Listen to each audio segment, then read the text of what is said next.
journée, ils se rendent compte qu'ils n'ont rien fait. Mes frères, ce n'est pas parce que nous traversons une crise mondiale qu'il faut avoir des journées de coq, des journées des poules. Ah oui, des fois j'observe la vie de mes 2 chiens. Vraiment, j'ai dit, je ne voudrais pas avoir une vie de chien. Les chiens se réveillent, ils tournent, et puis ils mangent, ils dorment. Ils se réveillent, ils tournent, font presque toujours les mêmes choses et dorment. Une vie de chien. Et mes chiens sont toujours dans les 4 murs de ma maison. Ils ne sortent pas dehors, ils sont toujours là. Ils sont confinés depuis qu'ils sont là. Et il y a des gens qui ont une vie de chien maintenant. Comment tu peux savoir si tu n'as pas une vie de chien?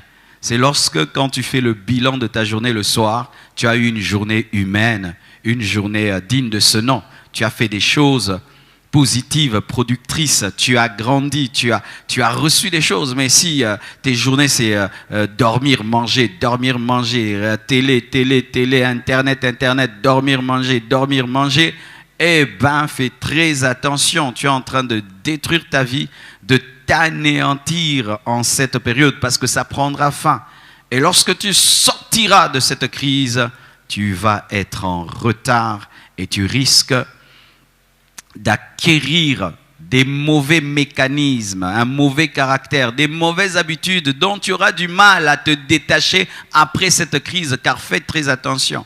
On perd facilement les bonnes habitudes et on acquiert difficilement des bonnes. Difficilement.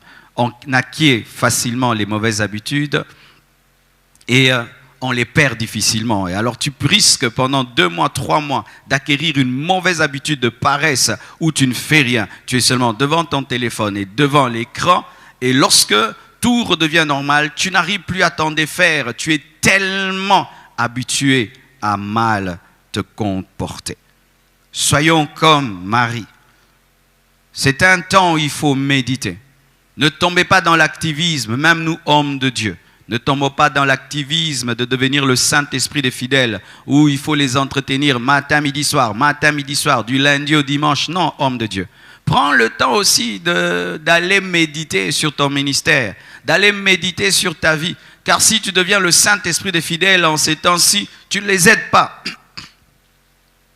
Tu ne les aides pas à grandir, tu ne les aides pas à croître en étant tout le temps, en permanence, tout le temps là. Pour eux, ils vont devenir des bébés spirituels plus qu'avant.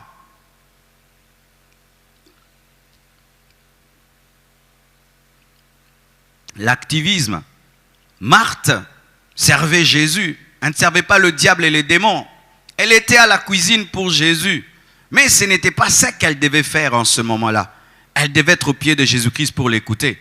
Car ce qui arrive, mes frères, frappe tout le monde, pas seulement les fidèles. Même nous, les pasteurs, nous devons entrer en nous-mêmes et nous poser des questions. Seigneur, qu'est-ce que tu nous enseignes? Pourquoi ceci? Pourquoi cela? Oui, il faut savoir. Mais si tout le temps nous sommes à la disposition des fidèles, nous allons sortir de cette crise sans être transformés, sans être changés, sans avoir un nouveau message, sans avoir une fraîcheur spirituelle. Et parce que nous ne pouvons pas continuer à être ce que nous avions été avant la crise. Car tout a changé dans le monde. Et Dieu a parlé à l'Église. Oui, parce que ce qui est arrivé touche l'Église aussi. Et nous, les hommes de Dieu, nous devons nous poser la question, qu'est-ce que Dieu nous dit? Qu'est-ce que Dieu nous enseigne? Mais si nous ne comprenons pas cela, nous sommes tout le temps à entretenir les fidèles tout le temps, mais nous n'avons pas le temps pour nous-mêmes, pour nous retirer, pour prier, pour faire des retraites d'hommes de Dieu par rapport à ton ministère et ton appel. Tu risques de devenir Marthe et tu rates ce que Jésus-Christ est en train de dire à Marie dans le silence, dans le calme, seul à seul. Car je vous dis, en cette période-ci, Dieu parle beaucoup. Ah oui, Dieu parle beaucoup en cette période-ci. Ne tombons pas dans l'activisme de Marthe, mais soyons comme Marie, qui a choisi sa bonne part, s'asseoir et écouter. C'est un temps où Dieu, pendant un temps, permet que les églises soient fermées pour que les prédicateurs puissent l'écouter davantage. C'est un temps où, chers chrétiens, les églises sont fermées pour que tu aies une intimité personnelle avec Dieu qui ne dépend pas du temple, qui ne dépend pas de l'église. Mais si vous tombez dans le piège de tomber dans une vie où vous êtes dans des routines et des routines, vous n'aurez pas compris le pourquoi de tout ceci. Alléluia. Lorsque tu deviens un mari et tu te tiens au pied de Jésus-Christ, tes yeux s'ouvriront et tu comprendras le langage de Dieu au travers de cette pandémie. Alors que tout le monde a peur, tout le monde est en train de parler tout le temps, corona, corona, corona. Mais derrière le coronavirus, derrière le Covid-19, quel est le vrai message de Dieu? Qu'est-ce que Dieu dit à l'humanité? Parce que ce n'est pas le diable qui contrôle le monde. Ce ne sont pas l'élite, ce n'est pas l'élite mondiale qui contrôle le monde. Ce ne sont pas les Illuminati qui contrôlent le monde. Ce ne sont pas les présidents qui contrôlent le monde. Ce ne sont pas les rois. Ce ne sont pas les scientifiques. Ce monde est le monde de Dieu. Qu'est-ce que Dieu enseigne à l'humanité?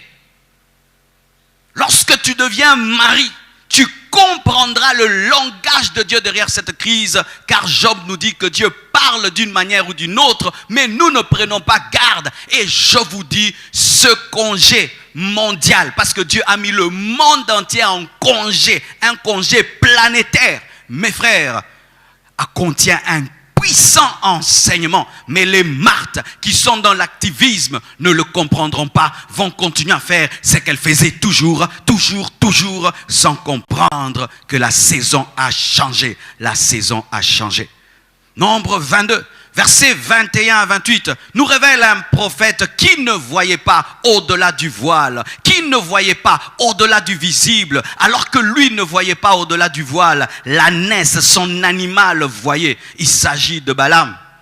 Balaam se leva le matin. C'est là son ânesse est parti avec les chefs de Moab. La colère de Dieu s'enflamma parce qu'il était parti. Et l'ange de l'Éternel se plaça sur le chemin pour lui résister. Balaam était monté sur son ânesse comme d'habitude. Il utilisait son ânesse comme d'habitude. Et il marchait comme d'habitude. Mais il ne savait pas que ce jour-là, sur le chemin, il y avait un ange. Ses yeux étaient fermés.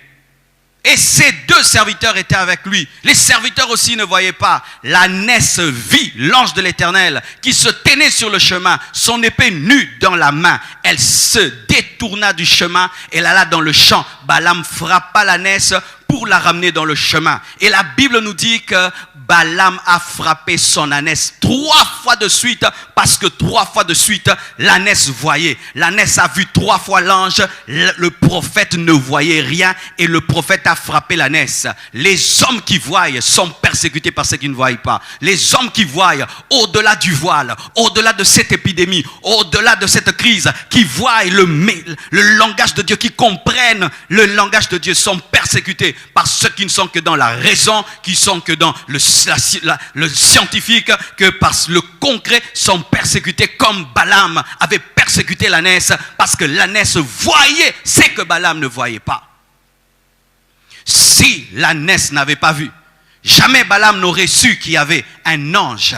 Et je vous assure, il faut que les ânesses parlent. Il faut que les ânesses parlent. La Bible nous dit que Dieu ouvrit la bouche de l'ânesse. Et l'ânesse a parlé, a conseillé le prophète pour lui dire: j'ai toujours été à ton service. Est-ce que tu ne peux pas comprendre pourquoi aujourd'hui je te désobéis? C'est alors que Balaam, ses yeux se sont ouverts. Il a vu l'ange et il s'est prosterné. Si tu es une Marthe, en train de faire les choses comme d'habitude, Jésus a faim, notre vie chrétienne d'avant, toujours, et tu ne comprendras pas. Tu dois prendre des moments de silence avec Dieu, où tu t'enfermes dans une pièce, où tu t'enfermes dans une chambre, et tu dis à Dieu: ça c'est quoi? Qu'est-ce qui se passe dans le monde? Seigneur, je veux que tu me dises, qu'est-ce qui se passe dans ce monde? Quel est le message que tu me donnes? Quel est le message que tu donnes à ce monde? Comment je dois me comporter? Qu'est-ce qui va arriver? Mais si tu es comme Marthe, cuisine Jésus, tu ne comprendras pas ce que Marie dit. Et c'est ainsi que les Marthes persécutent les maris. C'est ainsi que les Balaam persécutent les ânesses, parce que les ânesses voient au-delà du voile ce que les Balaam ne voient pas. Quand Dieu t'ouvre les yeux, tu seras persécuté par ceux qui ne voient pas. Quand Dieu t'ouvre les yeux, tu verras au-delà du voile. Quand Dieu t'ouvre les yeux, tu verras ce qui se passe réellement derrière la pandémie. Quand Dieu t'ouvre les yeux, tu entendras la leçon divine à son église. Quand Dieu t'ouvre les yeux, tu verras le filet de l'oiseleur. Le filet de l'oiseleur. Tu verras le filet de l'oiseleur. Quand Dieu t'ouvre les yeux, tu arrêteras de vivre comme tout le monde et de réagir comme tout le monde. Quand Dieu t'ouvre les yeux, tu sortiras du filet de l'oiseleur, des pièges de l'ennemi pour entrer dans le plan de Dieu. Quand Dieu t'ouvre les yeux. Si Dieu n'avait pas ouvert les yeux de l'ânesse allait périr. Si Dieu n'avait pas ouvert les yeux de l'ânesse n'allait pas prévenir Balaam. Si Dieu ne t'ouvre pas les yeux, tu vas vivre comme tous les hommes. Tout le monde a peur, toi aussi tu as peur. Tout le monde parle tout le temps corona, corona, toi aussi corona, corona. Tout le monde parle fièvre, fièvre, toi aussi tu es fièvre, fièvre. Tout le monde parle provision, provision. Tu es seulement dans ça, mais tu ne comprends pas. Un homme spirituel est dans le naturel et dans le surnaturel. Il peut parler politique, mais il peut parler prophétie. Il peut parler économie, mais il peut parler fin des temps. Il peut parler pandémie, mais il peut parler révélation divine. Mais si toi, tu n'es que dans le physique, tu n'es pas aussi dans le spirituel. Si tu n'as qu'une lecture économique, politique, sanitaire de cette situation, tu es un Balaam, tes yeux sont fermés. Tu es une Marthe, tes yeux sont fermés. Tu ne comprends pas qu'il y a aussi le filet de l'oiseleur. Qu'est-ce que le filet de l'oiseleur? Psaume 91, verset 3 nous dit ceci.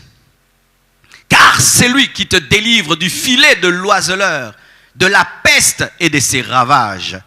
C'est l'Éternel qui te délivre du filet de l'oiseleur. L'oiseleur, c'est celui qui cherche à attraper des oiseaux. C'est celui qui chasse les oiseaux. On l'appelle l'oiseleur.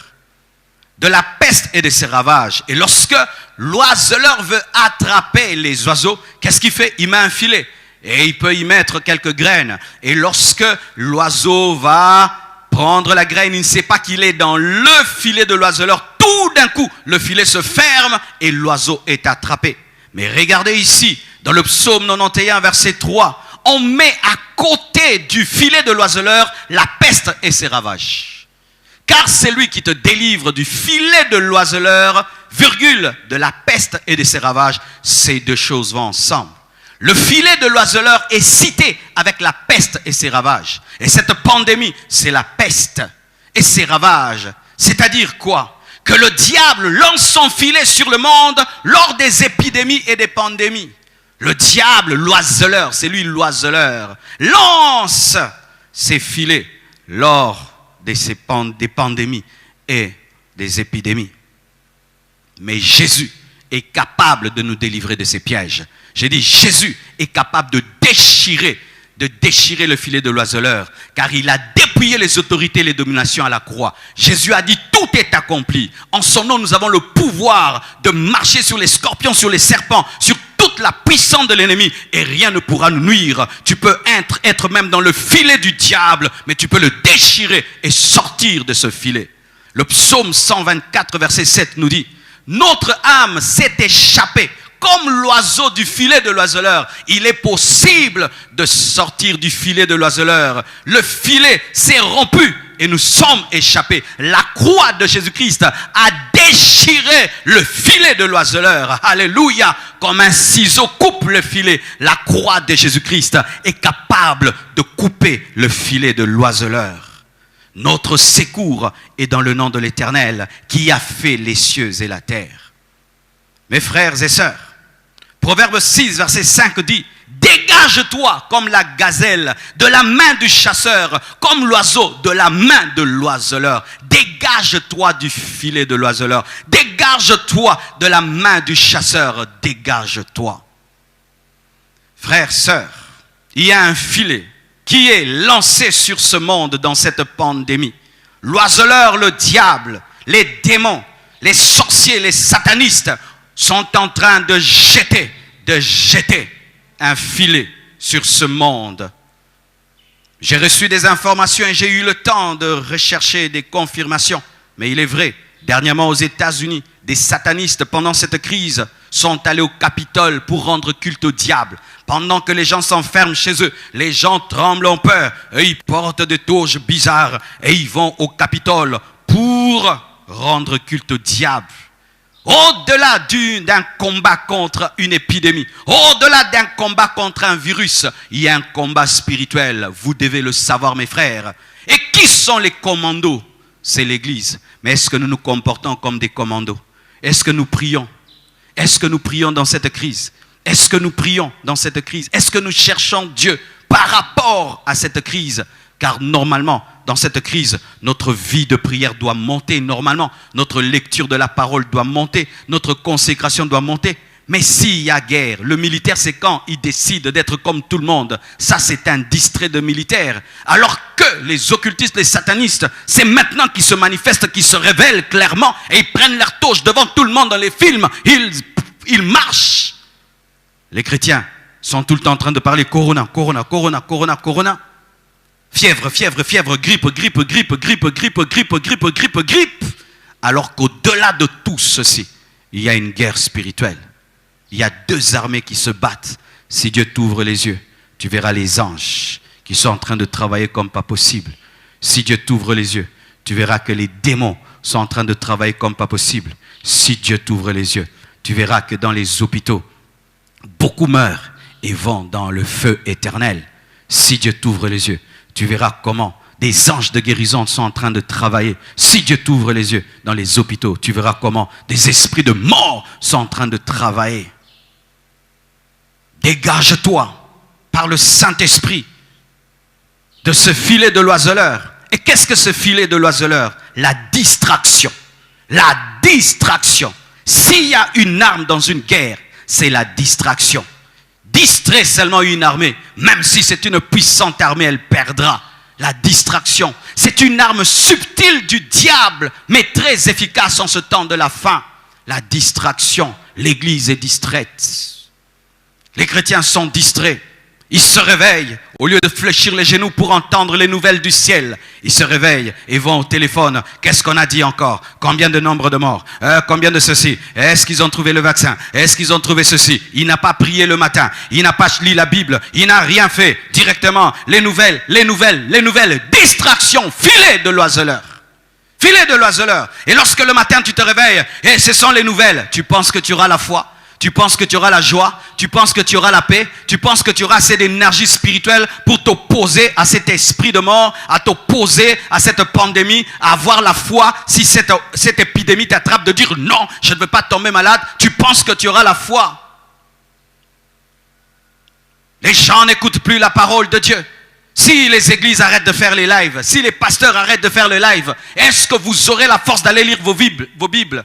Si les pasteurs se fatiguent de prêcher à des salles vides et ils restent à la maison et disent « Je vais entrer en retraite même de 40 jours », allez-vous chercher la parole de Dieu pour la lire? L'armée de Dieu est dans la distraction. Elle est tombée dans le filet de l'oiseleur. Elle est tombée dans le filet de chercher tout le temps des nouvelles et en plus des mauvaises nouvelles. Partager des mauvaises nouvelles, partager des vidéos qui font peur, des choses qui font peur, des choses qui font peur, des choses qui font peur. N'est pas écouter des choses qui édifient, n'est pas aller vers la parole de Dieu, méditer la Bible et s'édifier. Non, c'est comme tout le monde, tout le monde, tout le monde. Et comme nous nous comportons comme tout le monde, nous aurons la vie de tout le monde. L'oiseleur. Mes frères et sœurs, vous devez sortir de l'oiseleur. Dégage-toi. Gère bien ton argent. Certains, leur argent, au lieu de le garder même pour faire des provisions, ils le mettent que dans les unités. Il peut accepter de mourir de faim et de ne pas avoir de provisions, mais d'être connecté. Il doit être connecté. Il doit être connecté. Il doit être connecté. Il doit être connecté. Surtout ici en Afrique, ça coûte tellement cher. Gère bien ton argent, gère bien ton temps, écoute des vidéos qui t'édifient, des vidéos qui t'instruisent, des vidéos positives, encourageantes. Écoute la parole de Dieu, mets de la musique chrétienne, mais veille à ne pas devenir la poubelle de toutes les vidéos, de toutes les informations, de tout ce qui se passe dans le monde. Tu seras une poubelle et dans la poubelle il y a des microbes, il y a la mort, il y a la maladie. Prends le temps de te reposer. Car certains, Dieu a donné un repos mondial, mais ils ne se reposent pas. Ils ne dorment pas. Ils ne dorment pas. Ils sont tout le temps là. On a dit quoi? On a dit quoi? Matin, midi, soir. On a dit quoi? On a dit quoi? On a dit quoi? On a dit quoi? On a dit quoi? Alors que Dieu a donné un repos planétaire. Repose-toi, rafraîchis-toi et prépare quand tu vas sortir. Comment tu seras efficace, comment tu seras puissant. Tu risques de sortir de cette période fatigué plus qu'avant. Tellement que tu es assailli par des nouvelles. Je n'ai jamais vu une période comme celle-ci où il y a tellement d'informations, tellement de nouvelles. Et certains sont devenus même, comme si ce sont eux les adjoints du Corona. Pour dire au monde entier ce que Corona a dit. Un chrétien, il ne parle plus de Dieu, il ne parle plus de Jésus, il ne parle plus de la parole. Il est seulement là. Tout ce qui est Corona, c'est lui qui envoie, c'est lui qui envoie, c'est lui qui envoie. Est-ce que c'est ton ministère? Est-ce que c'est ton ministère? Est-ce que Jésus allait faire ça? Est-ce que Jésus allait faire ça? Parlez de la foi, encouragez les gens, donnez aux gens de l'intelligence, mais ne soyez pas ceux qui partagent des choses qui effraient, des choses qui effraient, des choses qui effraient. Tout le temps, relayez des prédications, relayez la bonne nouvelle, relayez des choses qui instruisent, qui protègent les autres, qui leur apprennent à ne pas s'infecter. Mais ne passez pas votre temps qu'à relayer des choses qui n'ont pas de sens. Ne devenez pas des zombies scotchés à leur canapé. Ou quand tu t'assieds le matin devant ta télévision, c'est jusqu'au soir. Tu manges là, tu fais tout là, tu es là avec ta télécommande dans ton salon. Quand tu t'assieds, c'est du matin au soir. Ça, ce n'est pas la vie d'un chrétien. Ce n'est pas la vie d'un chrétien. Ce n'est pas la vie d'un chrétien. Ou tu deviens adorateur de ta télévision. Tu es là du matin au soir devant la télé. Tu ne sors pas dehors. Tu ne te dégourdis pas. Tu ne fais pas du sport. Tu ne bouges pas. Tu es là en train de suivre. On a dit quoi? Qu'est-ce qui est arrivé dans le monde? Qu'est-ce qui est arrivé dans le monde? Qu'est-ce qui est arrivé dans le monde? Il n'a pas prié. Il n'a pas cherché Dieu. Il n'a pas lu la Bible. Qu'est-ce qui est arrivé dans le monde? Qu'est-ce qui est arrivé dans le monde? Filet de l'oiseleur. Filet de l'oiseleur. N'appelle pas les gens sans avoir de quoi leur dire. Quand tu t'ennuies, tu commences à appeler les gens. Non, un chrétien, il appelle pour édifier. Il appelle pour encourager. Comment tu vas? Sois en paix. Tout ira bien. Mais je m'ennuie. Oh, comment ça va? Eh bien, je m'ennuyais. Un chrétien? Non. Un païen? Oui. Pas un chrétien. Ah, j'ai tellement peur.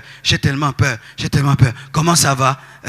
Non, pas un chrétien. Pas un chrétien. Ne tombez pas dans le filet de l'oiseleur. Le diable veut que tout le monde soit comme tout le monde. De sorte qu'il y ait point de différence entre le chrétien et les païens dans cette crise. C'est maintenant que nous devons leur prouver que nous avons le Saint-Esprit, que nous avons Dieu, que nous avons une espérance face à la mort. Mais sinon on chantait quand tout allait bien. J'irai au ciel, le paradis. Et maintenant là, tout le monde a peur. Et le chrétien tremble de la même manière et se comporte de la même manière. En quoi ils vont nous respecter après cette crise? Car il nous observe et il nous regarde. Et demain tu vas lui dire, j'ai l'assurance du salut. Moi je suis fils de Dieu. Moi j'ai le Saint-Esprit. Oh, toi, tu étais même pire que moi. Toi, tu tremblais plus que moi. Mais toi, tu étais devenu même l'adjoint du Corona. Toi.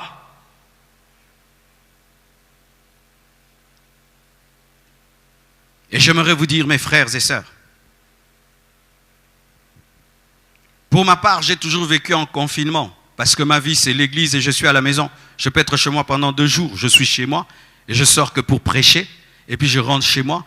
Si je n'ai pas une prédication, je suis chez moi. Je peux même faire 3 jours chez moi. La seule différence pour moi, c'est que je ne voyage pas. Je ne voyage plus.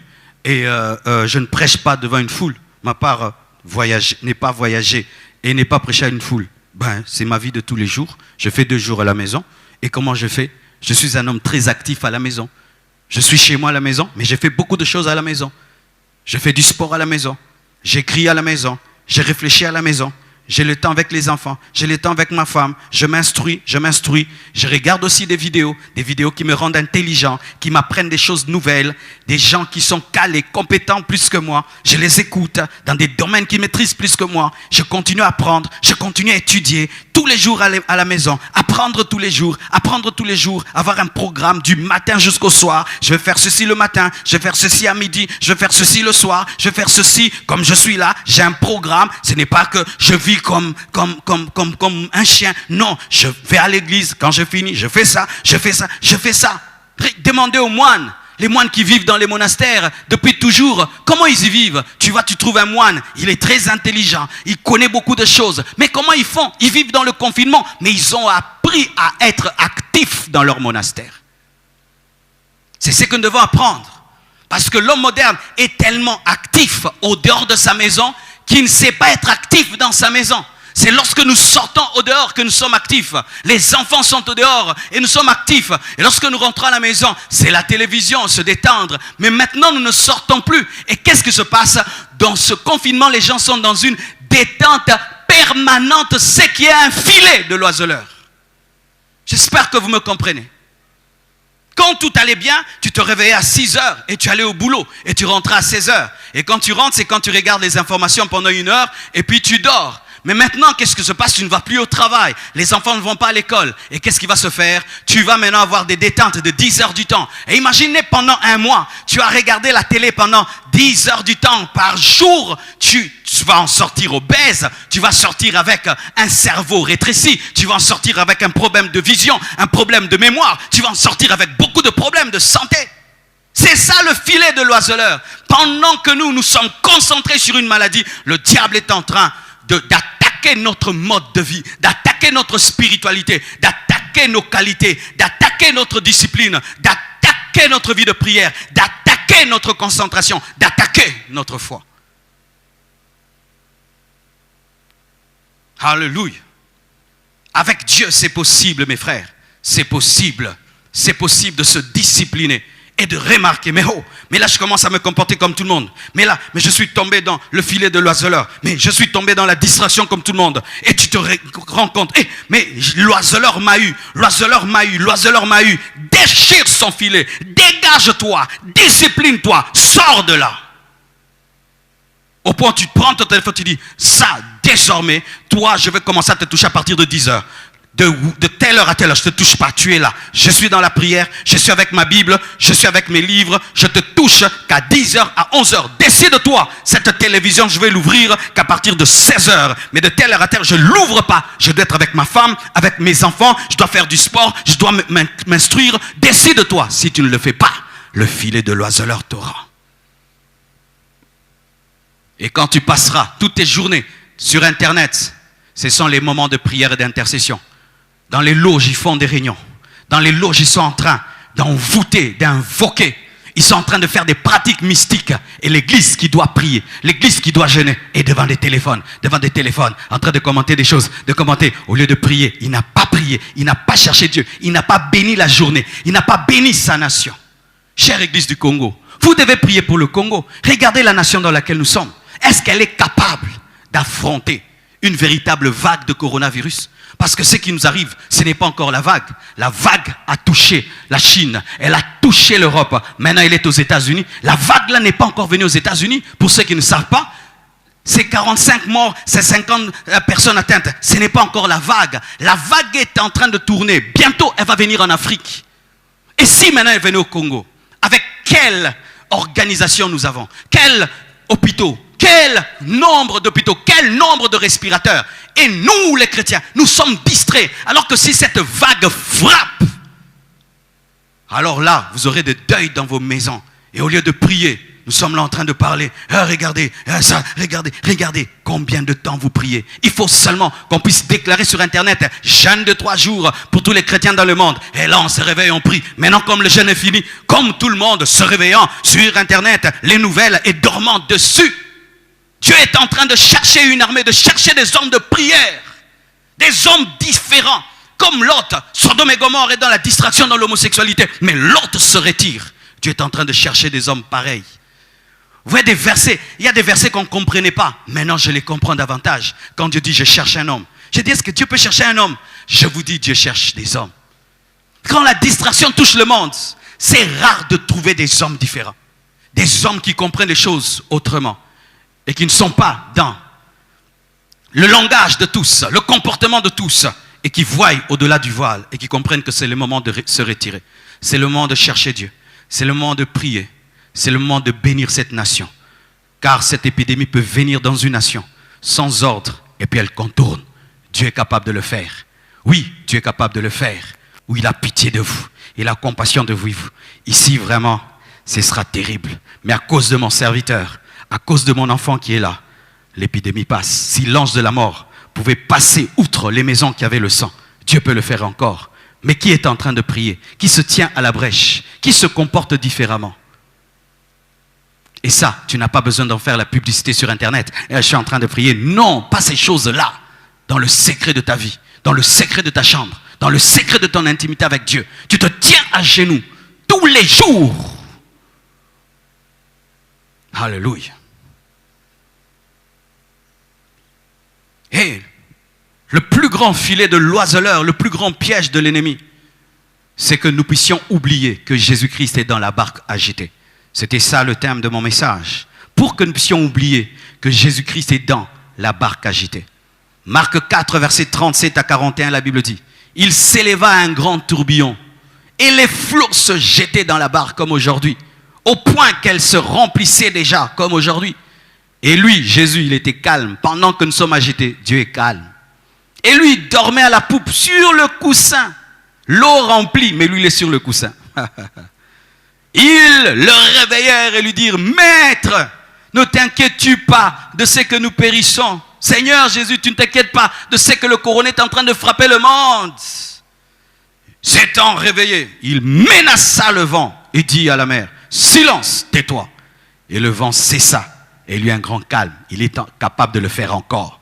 J'ai dit, il est capable de le faire encore. Il est capable de menacer le vent du corona. Il est capable de dire à la mer, « Silence, tais-toi. » Et le vent cessa et il y eut un grand calme. Puis il leur dit, « Pourquoi avez-vous ainsi peur? » C'est ce qu'il nous dit aujourd'hui. Pourquoi avez-vous ainsi peur?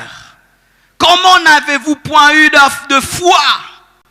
Ils furent saisis d'une grande frayeur et ils se dirent les uns aux autres, quel est donc celui-ci à qui obéissent même le vent et la mer?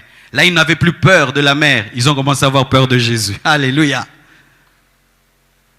Voici, mes frères, ce que le diable veut faire, le filet de l'oiseleur. Pendant que la barque est agitée, pendant que l'eau est en train de remplir nos barques, pendant qu'il y a des morts partout, et nous voyons cette épidémie qui commence à venir vers l'Afrique, nous avons oublié que Jésus est dans la barque.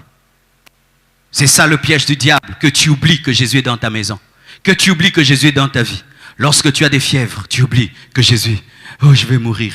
Lorsque tu as la toux, oh c'est fini, oh c'est fini. Lorsque tu as des courbatures, oh c'est fini, c'est fini. Quand tu vois la tempête et tu vois la mer, tu oublies qu'il y a Jésus. Au lieu d'aller vers lui, le réveiller, lui dire, Seigneur, fais quelque chose, tu oublies qu'il y a Jésus. Comme les païens ont des barques vides et les chrétiens se comportent comme si les leurs aussi sont vides, alors qu'il y a Jésus-Christ dans ta barque. Il y a Jésus dans ta barque. Mon frère, le Jésus en qui tu as cru, que tu as reçu comme Seigneur et Sauveur, il est là aussi pour te protéger. Il est là aussi pour te guérir. Il est là aussi pour te donner la paix. Il n'est pas dans ta barque pour dormir. Il est là pour résoudre des problèmes. Mais c'est à toi de le réveiller. C'est toi de demander sa manifestation. Mais tu ne peux demander la manifestation de Jésus-Christ que si tu crois qu'il est dans ta barque. Est-ce que tu crois que Jésus est dans ta vie? Est-ce que tu es conscient de sa présence? Le filet de l'oiseleur, c'est nous amener à oublier la présence de Dieu. Le filet de l'oiseleur, c'est de nous amener à dire Covid, Covid, Covid, Covid, Covid, et de ne plus dire Jésus, Jésus, Jésus, Jésus, Jésus. C'est de nous amener à avoir conscience du virus et à ne plus avoir conscience de Jésus. C'est de nous amener à avoir conscience de la tempête, avoir conscience de l'eau et ne plus avoir conscience de Jésus-Christ. C'est de nous amener à avoir conscience de la mort et de ne plus avoir conscience de la vie éternelle. C'est de nous amener à avoir conscience des médecins et à ne plus avoir conscience de la guérison divine, avoir conscience des scientifiques et ne plus avoir conscience des hommes de Dieu, avoir conscience de la mort au lieu d'avoir conscience de la vie. Le filet de l'oiseleur, c'est amené à oublier que Jésus est dans ta barque. Lorsque tu vois la mer, lorsque tu vois la tempête et tu commences à crier face à elle, au lieu de te tourner vers celui qui est dans ta barque, tournez-vous vers Jésus. Tournez-vous vers Jésus. Commencez vos journées à genoux. Commencez vos journées à genoux, pas sur vos téléphones, sur France 24, sur RFI. Non, commencez vos journées à genoux. Lisez la Bible, recevez les informations du ciel. Vous aurez conscience que dans votre barque, il y a Jésus. Et lorsque la tempête viendra, une fièvre peut commencer, une toux. Tu dis, Jésus, je refuse cette toux. Et la toux s'arrête. Tu imposes les mains à un enfant et il est guéri. Sinon, mes frères, vous allez courir seulement vers la chloroquine, courir vers les vitamines C, courir vers. Mais vous oubliez aussi que vous avez Jésus. Je ne suis pas contre la chloroquine ou contre les vitamines C. Mais d'abord, en tant que chrétiens, nous devons avoir conscience de Jésus. Sinon, en quoi nous sommes des chrétiens? En quoi nous sommes des chrétiens? En quoi nous sommes des chrétiens? Si le païen crie face au vent et à la tempête, et il n'invoque personne, mais toi, tu as quelqu'un dans ta barque, tu ne l'invoques pas, Jésus n'est pas mort, il est vivant. Parle-lui, il va se manifester. Tu n'as pas de provision. Et là, tu regardes la famine. Je vais mourir de famine. Tu regardes la tempête provision. Mais si ça fait 1 mois, 2 mois, je vais mourir de faim. Oh, je vais être mendiant. Je vais être mendiant. Et tu commences à penser dans ta tête, je vais demander à qui? Je vais demander à qui? Je vais demander à qui? Il n'y a que des hommes qui passent devant toi. Dans cette crise, tu ne penses même pas à Jésus. Des chrétiens qui ne pensent même pas à Jésus. Je vais demander à qui? Je vais demander à qui? Je vais appeler qui? Je vais appeler qui? Tu ne pries même pas pour que Dieu pourvoie à tes besoins. Mais tu as prêché, tu as enseigné que Dieu a nourri Élie avec un corbeau. Il a nourri, il lui a donné de l'eau au travers du torrent de Kérita. Il a dit à une veuve de le nourrir. Tu l'as dit bien, mais maintenant tu ne penses plus à Jésus. Dans la crise, la foi est partie. Ce sont des hommes. Tel homme riche va me donner ceci. Je vais l'appeler, je vais lui demander, où est Jésus? Où est Jésus? Un païen peut faire ça, un incrédule peut faire ça, mais pas un enfant de Dieu. Je crois que Dieu peut même ordonner à quelqu'un de venir devant ma maison. Toc, toc, toc, pasteur. Le Seigneur m'a dit de faire ça. Dieu est capable de te bénir dans cette crise, plus que même dans les bons moments. Tout dépend de ta foi. Il y a un Dieu au ciel. Il y a Dieu dans ta barque. Mais tu es en train de trembler. Un chrétien tremble, je vais mourir de faim. Mes enfants vont mourir de faim. Nous sommes perdus. Et quand tu appelles quelqu'un, tu l'appelles comme si c'est lui qui est Dieu. Aie pitié de nous. Nous allons mourir ici. Comme si c'est lui qui est Dieu. Nous sommes finis. Nous sommes finis. Un chrétien. Vous êtes en train de transformer les hommes en Dieu parce que cette crise a amené beaucoup de gens à perdre la conscience de Jésus.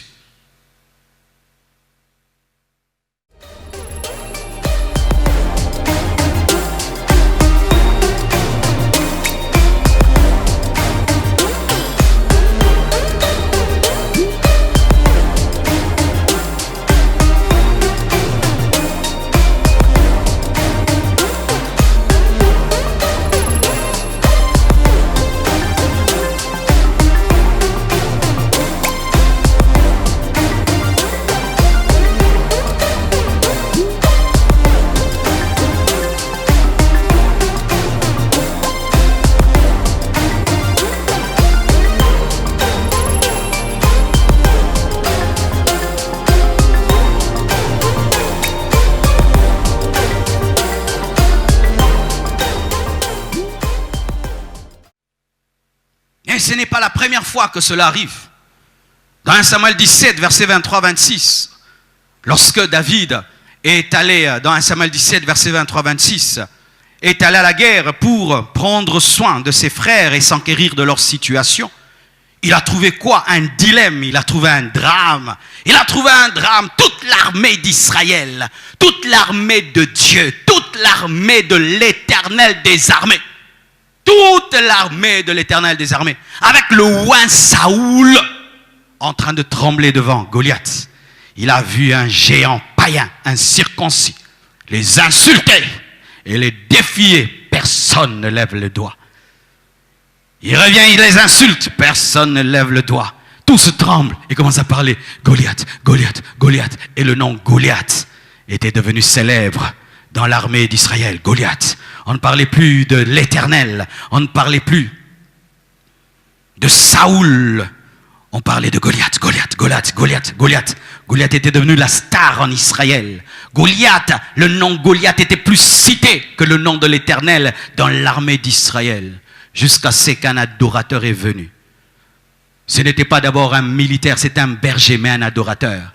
Et il a eu la colère des adorateurs. Tous les véritables adorateurs, en ce temps-ci, sont en colère. Moi, maintenant, quand j'entends le nom Corona, là, je sens un peu de colère. Je commence à sentir la colère. Pourquoi? J'ai trop entendu ça. Ça commence à m'énerver. Parce que ça commence à être plus cité que Jésus. Ça commence à m'énerver. Ça commence à m'énerver. Un véritable adorateur, il ressent ça. Lorsqu'il sent que quelque chose commence à prendre la place de son Seigneur, à prendre la place de son Dieu. L'adorateur était énervé face aux idoles. Et Goliath était devenu une idole en Israël. Pour ceux qui ne savent pas, oui, Goliath était devenu une idole parce que tout le monde avait peur de Goliath. Lorsqu'il se présentait, tout le monde fuyait comme s'il était un dieu. C'était impossible de le toucher, impossible de le vaincre, comme si c'était un dieu. Et David vient et dit, qu'est-ce qu'on donnera à celui qui va tuer cet incirconcis? Il n'a même pas appelé Goliath. Il a refusé d'être comme tout le monde. Nous avons besoin de David qui rappelle aux hommes qu'il y a Jésus sur cette terre. Rappelle aux membres de ta famille qu'il y a Jésus dans la famille. Rappelle aux membres de ton église qu'il y a Jésus-Christ dans leur vie. Rappelle au monde qu'il y a Jésus. Nous devons rappeler au monde qu'il y a Jésus. Parce que si tu tapes maintenant coronavirus, tout ça, tu verras comment il y en a plein. Et tape Jésus ces derniers temps, il n'y en a plus beaucoup. Un piège du diable, un filet de l'oiseleur. Pour que nous soyons concentrés sur Goliath, la maladie Goliath. Et nous oublions l'éternel. Mais si nous oublions Jésus-Christ, qui va vaincre? Qui va vaincre? Qui va vaincre? Qui va vaincre? Saoul ne peut pas vaincre. C'est l'onction de Dieu qui peut vaincre. Chers frères et sœurs, nous devons nous repentir d'avoir perdu la conscience de Jésus-Christ. Nous devons nous repentir d'avoir adoré Goliath, d'en avoir fait un Dieu et d'avoir oublié que l'Éternel des armées est dans notre camp. Et Dieu, pour prouver que Goliath n'était rien, il va prendre qui? Pas un guerrier, il va prendre un berger. Pour tuer Goliath, pas avec les armes d'un militaire, avec les armes d'un berger. Il le tue avec une petite pierre de rien du tout. Et au lieu de tomber sur sa nuque, il tombe sur son front, afin d'adorer l'Éternel qu'il avait insulté. La Bible est la même, mes frères. Et nous voyons encore dans la parole de Dieu, Pierre, dans Matthieu 14, versets 25 à 32, lorsque Jésus-Christ vient vers eux en train de marcher sur l'eau et que la mer est agitée, les disciples ont peur, ils pensent que Jésus-Christ est un fantôme. Et Pierre demande à Jésus, si c'est toi, permets que je vienne vers toi. Et Jésus lui dit, viens. Et Pierre, pendant qu'il regardait Jésus-Christ, a commencé à marcher sur l'eau. Mais lorsque la tempête est devenue forte, il a cessé de regarder Jésus. Et il a regardé la tempête et il s'est noyé. C'est ce que nous avons fait. Nous avons regardé la tempête, nous avons oublié Jésus. Nous avons regardé le virus, nous avons oublié Jésus. Nous avons regardé Corona et nous avons oublié Jésus. Ce qui fait que notre foi est en train de se noyer. Notre paix est en train de se noyer. Notre joie est en train de se noyer. Notre vie chrétienne est en train de se noyer. Parce que nous ne regardons plus à Jésus, nous regardons à la tempête. Le monde ne regarde que la tempête. Pourquoi? Ils n'ont que ça. Ils n'ont que leur intelligence. Ils n'ont que les scientifiques. Ils n'ont que les médecins. Ils n'ont que ça. Mais nous avons plus que des médecins. Nous avons plus que des scientifiques. Nous avons Jésus-Christ à notre disposition. Et même si tu meurs, tu sais que ce n'est pas la mort. Même païen, il sait qu'ici il meurt. C'est tout ce qu'il a.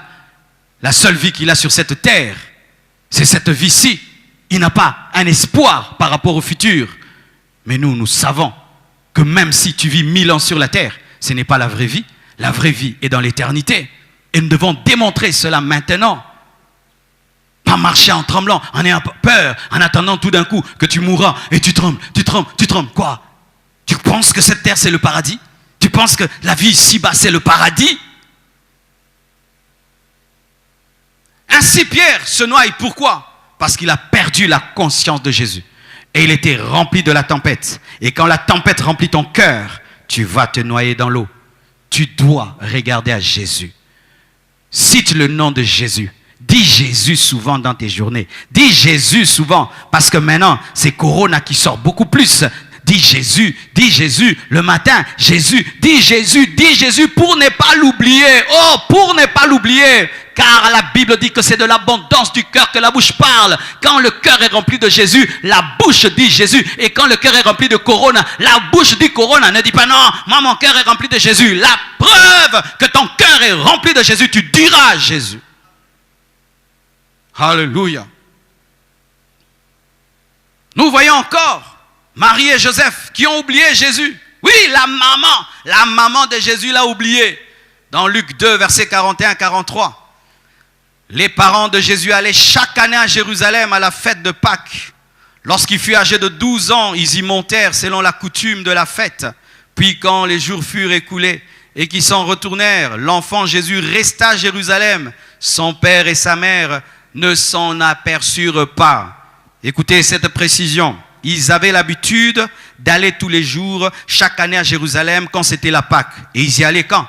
Pas seulement avec Jésus, même avant que Jésus-Christ ne naisse, c'était des Juifs qui allaient comme d'habitude. Ils y allaient comme d'habitude. Sans Jésus, ils y allaient. Et puis quand Jésus a eu 12 ans, ils sont allés avec lui.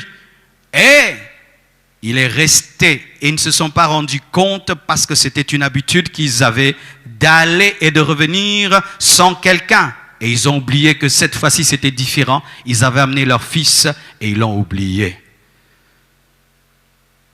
Après 3 jours, c'est quand ils l'ont retrouvé. Et la Bible nous dit que lorsqu'ils l'ont oublié, ils ne se sont pas rendus compte. Église du Seigneur, nous sommes comme Marie et Joseph. Sur le chemin de la routine et de la religion, nous avons oublié Jésus. Et cette situation est là pour nous rappeler. Ah oui, elle est là pour nous rappeler que nous avons oublié Jésus. Nos églises sont devenues des lieux où seulement on cherche la bénédiction. On cherche les miracles. Des lieux où on cherche le mariage. Des lieux où on cherche la prospérité.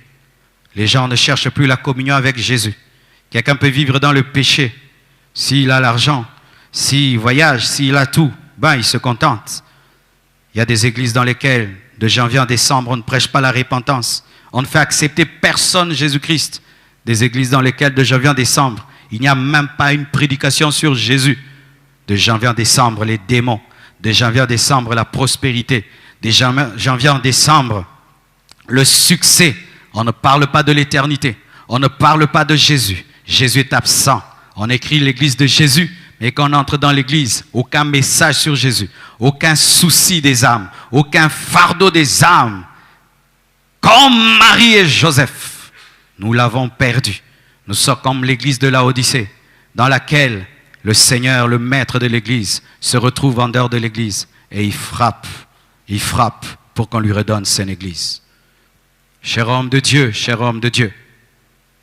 je sais qu'il y a beaucoup de vrais serviteurs de Dieu dans le monde, mais je sais aussi qu'il y a eu beaucoup de faux pasteurs. Toi qui étais un faux pasteur, ou ton ministère est devenu un ministère sans Jésus, ou ton église est devenue une église sans Jésus, ou il y a tout, mais il n'y a pas Jésus. Il y a très longtemps que Jésus vous a quitté. Il y a très longtemps que Jésus a quitté ton ministère. Il y a très longtemps que Jésus-Christ est parti. C'est une bonne période pour que tu te rendes compte qu'il n'a jamais été là. Tu sais comment tu vas le savoir? Le souci que tu as dans les cœurs.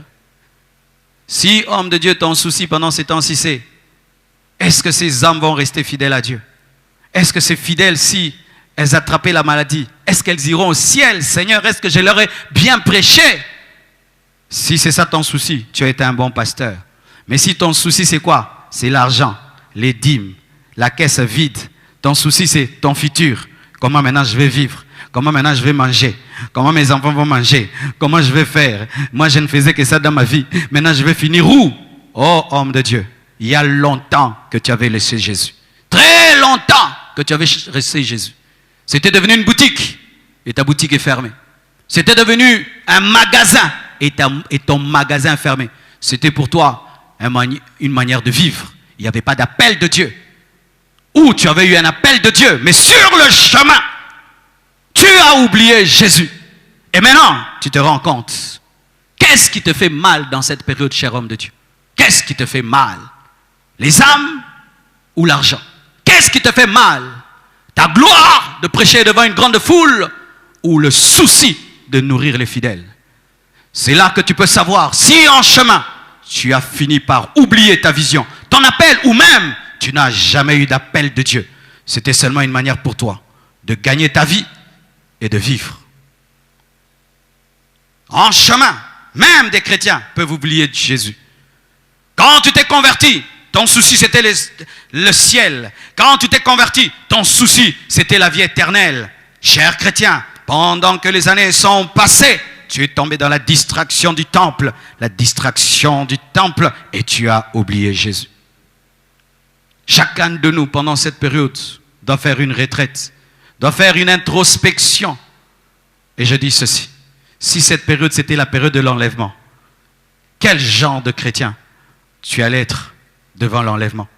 Un chrétien qui ne se soucie même plus de la vie éternelle, qui ne se soucie même plus de l'éternité, C'est lui, ma vie, ma vie, ma vie, ma vie, mes bénédictions, mes bénédictions. Aucun fardeau des âmes, aucun fardeau de l'évangélisation, aucun fardeau, rien du tout. Vivant dans le péché, ma vie, je dois voyager, je dois voyager, je dois avoir, je dois avoir. Ils ne s'en aperçurent pas. Juge 3, verset 7, la Bible nous dit, les enfants d'Israël firent ce qui déplaît à l'Éternel. Ils oublièrent l'Éternel et ils servirent les Baals et les idoles. L'homme est terrible. Ils oublièrent l'Éternel. Comment un homme peut oublier l'Éternel? Oui, l'homme est capable d'oublier Dieu. Comment? Oui, l'homme est capable. C'est écrit dans la parole. Plusieurs fois, Israël l'a fait. Oublier Dieu et commencer à adorer des petites idoles, des dieux qui ont des formes de démons. Un peuple qui a le vrai Dieu l'oublie et commence à se prosterner devant l'or, devant l'argent. Il est possible d'oublier Jésus. Il est possible d'oublier Jésus. Après des années, tu dois toujours faire une introspection. Et cette retraite mondiale à laquelle Dieu nous a tous imposés, c'est le moment de te tenir devant Dieu et d'évaluer ta vie chrétienne. Seigneur, est-ce que je suis toujours un chrétien? Est-ce que je suis toujours un serviteur de Dieu? Est-ce que tu es toujours dans ma vie? Comment tu peux savoir à qui tu penses dès le matin? À qui tu penses pendant toute ta journée? À quoi tu penses dès le matin?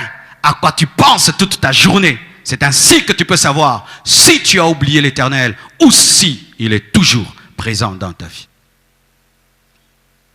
Terminons, mes frères et sœurs. J'aimerais vraiment prier pour tous ceux qui ont oublié Jésus-Christ. J'aimerais prier pour tous ceux qui sont devenus addicts de leur téléphone et de leur télévision pendant cette période. Prier pour ceux qui ne savent pas comment s'occuper positivement pendant le confinement. Prier pour ceux qui dépriment et n'en peuvent plus de rester à la maison. Prier pour ceux qui veulent donner leur vie à Christ.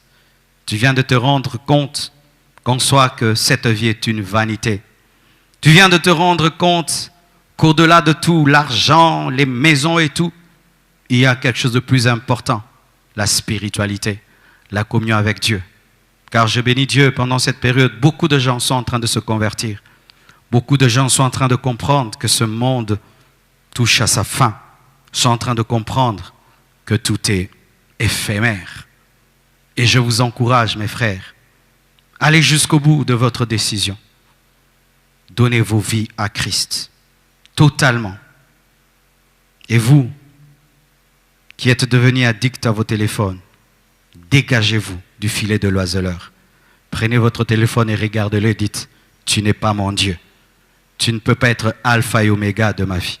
Je ne peux plus commencer mes journées avec toi et les terminer avec toi. Tu n'es qu'un instrument. Tu n'es qu'un matériel de travail, d'information, de communication. Tu ne peux pas devenir mon Dieu. Je ne suis pas tout le monde, je suis un enfant de Dieu. S'il y a des gens qui dominent l'alcool, qui dominent la drogue, qui dominent la cigarette, moi je dois te dominer. Je dois te dominer. Seigneur, donne-moi la sagesse et l'intelligence d'utiliser positivement mes journées. Écris un programme avec le Saint-Esprit. Écris. Le matin, je vais commencer à faire ça. À midi, le soir, tu dois le faire. De peur que le filet de l'oiseleur te tue. Car lorsque l'oiseau tombe dans le filet, le seul but de l'oiseleur, c'est de le tuer ou d'en faire un prisonnier qui va garder dans une cage. J'ai des oiseaux dans une cage, ils y sont 2 mois, 3 mois, ils sont là, seulement pour qu'on les regarde, il est jaune, il est rouge. Le filet de l'oiseleur a comme but de faire de toi un prisonnier. Que Dieu vous bénisse abondamment. Prions le Seigneur. Ô Père éternel, je te remercie, je te rends grâce pour cette parole que tu as déposée dans notre cœur. Je prie que ton esprit l'accompagne, l'approfondisse et je chasse les forces de la religion qui font de nous des auditeurs oublieux, qui entendent, qui apprécient, mais qui ne prennent aucune décision.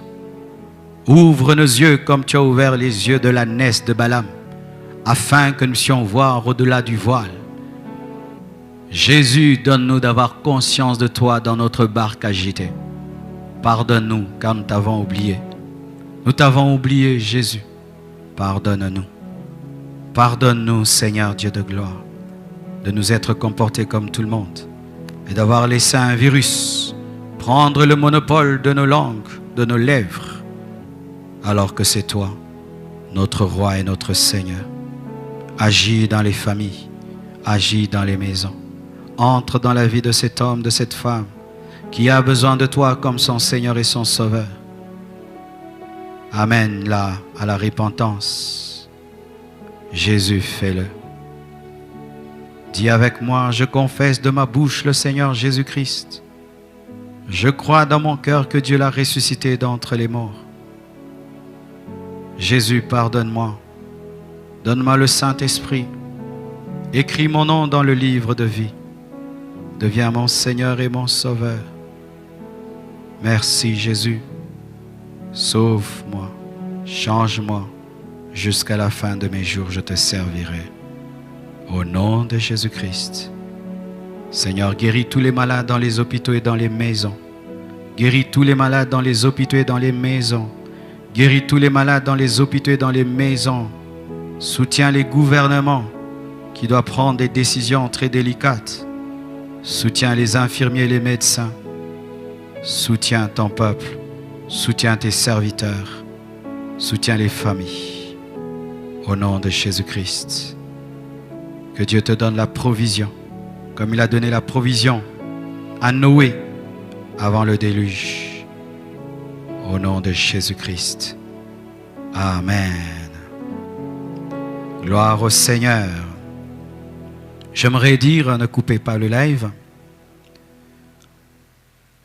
que vos contributions sont en train de nous parvenir par PayPal, par M-Pesa, sont en train de nous parvenir même physiquement, car il y a des gens qui viennent déposer ici des sacs de riz, de l'huile, du sucre. Que vraiment Dieu vous bénisse abondamment. Vous qui pendant cette période difficile, acceptez de faire des sacrifices pour que vos frères et sœurs ne manquent de rien.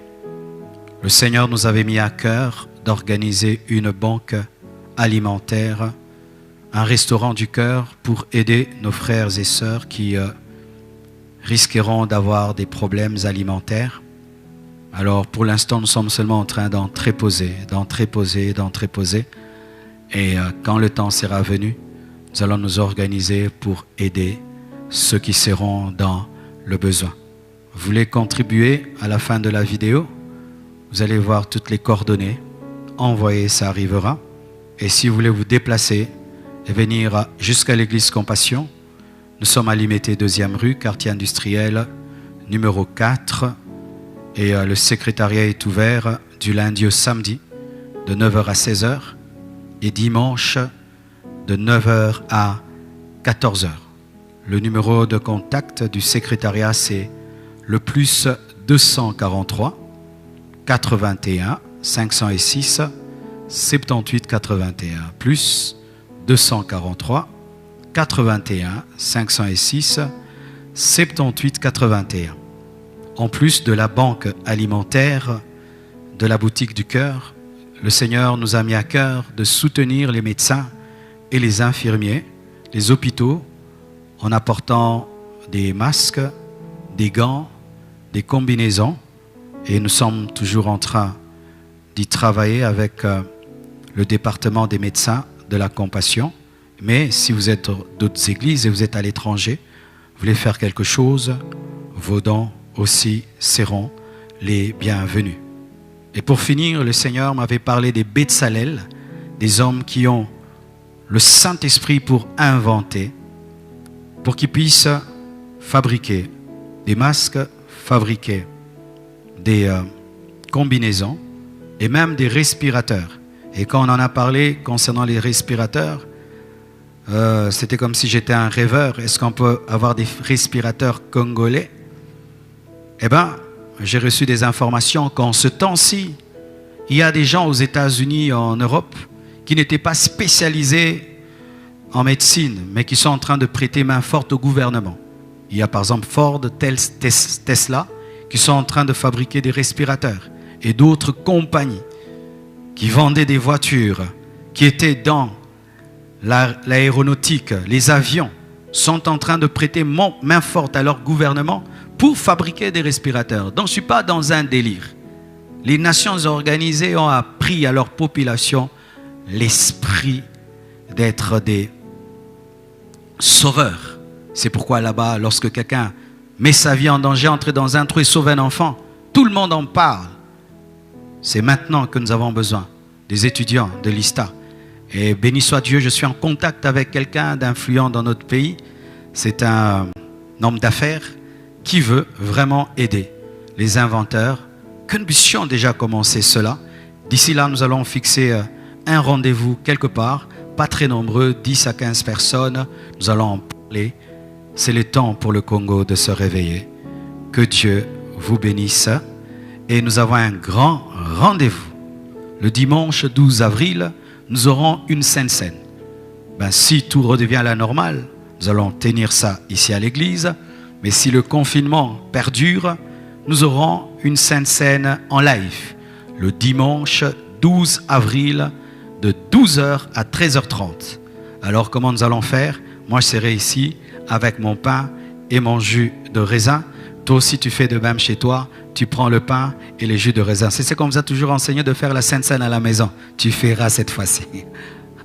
Alors tu vas prendre cela chez toi à la maison. Quand je rends ici, tu rends le pain là-bas. Quand je prends ici, toi aussi tu prends là-bas et nous prions. C'est le temps pour nous d'être conscients de la mort et de la résurrection de Jésus-Christ. Mais les conditions pour participer à la Sainte Seine, tu dois être un chrétien né de nouveau, baptisé par immersion et vivre dans la sanctification. Et tu pourras le faire avec nous. Et si tu n'as pas du pain et tu n'as pas du jus de raisin, dans les villages, ils font des fois avec le thé et la chikwang. Mais quand je dis ça, le pasteur Marcelo a dit aux gens de faire la Sainte Seine avec la chikwang et le thé. Mais pourquoi vous suivez tout ce que je dis à la lettre? Cherchez à comprendre même l'esprit derrière ce que je dis. C'est pour dire quoi? Que celui qui n'a pas les moyens, on ne va pas l'empêcher de célébrer la Sainte Seine. Parce que la Sainte Seine est un symbolisme. Trouve un symbolisme du corps de Jésus, un symbolisme du sang. Selon tes moyens, si tu n'as pas du pain et tu n'as pas du jus de raisin, tu peux utiliser du Vitalo, du grénadine, du pain normal. Que Dieu vous bénisse abondamment. Merci.